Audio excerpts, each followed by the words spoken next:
You know, one thing I liked, Landon, is that the book did go back between the male and female viewpoints. Yeah.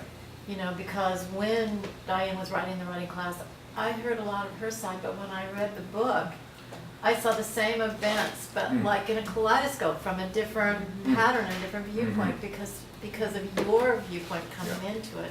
And I thought that was very valuable. Great, thanks. Yeah. Good.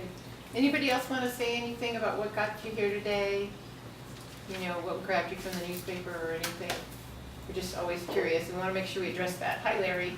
You're our pals, of course we'd show up. Thank you for that. I mean, what else is there to do but come? Of course. Yeah. Yeah, thank you. Yeah, Pat. Great, Pat. Well, you know this, but I'm also a writer and I live across the street from you. Yeah. So that's why I'm So, here. yeah, you know. That's fun. So I always want to hear what other writers are doing. Yeah, good. Well, as you know from the title, Falling in Love Backwards, you know, we get a glimpse that it didn't start out so great.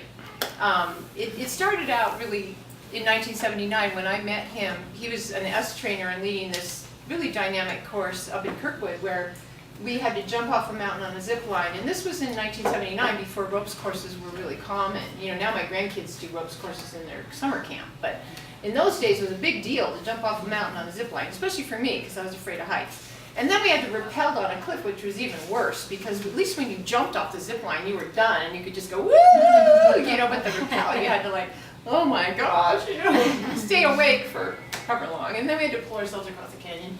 And he had 6 days that were just as bad in the course room as the ropes course. You know, he thought of everything possible to confront us. And we had to be videotaped and, you know, take apart your video to see what your act is.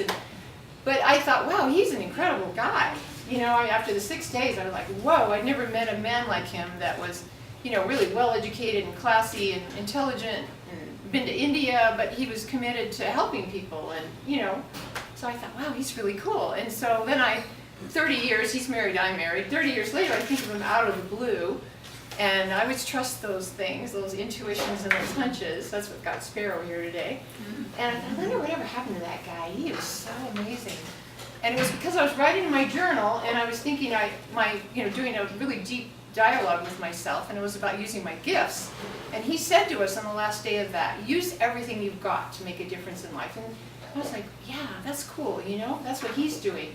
So that's what I thought of, and I thought, you know, I'm going to thank him for that. 30 years later, I still think about that. Here I am, you know, I was 60 at that point, thinking about that. And so I emailed him, found him on the internet, emailed him, and that was that. He thanked me, I thanked him. That was that.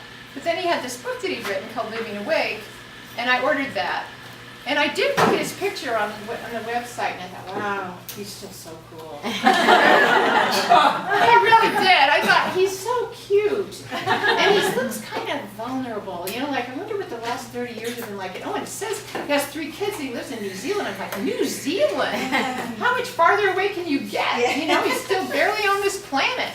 So it wasn't like I was thinking about a relationship, because talk about long distance, but I thought, oh, he's so cute. So I got his book, and being a writer, I read it. I thought, it's you know, it's good and all, but it's a little conceptual from my point of view. I love telling stories. You know, I'm a storyteller, and if you read our book, you'll know that we, you know. So I wrote him this really bold email because he was an S trainer. He could handle it. I said, hey, you know, I'm an award-winning writer, and I want to help you make your book more dynamic, and I think we should meet to talk about it. And I thought, well, he's in New Zealand, we'll be emailing, but he was in San Francisco, and he said, well, let's get together. And that's how the book started.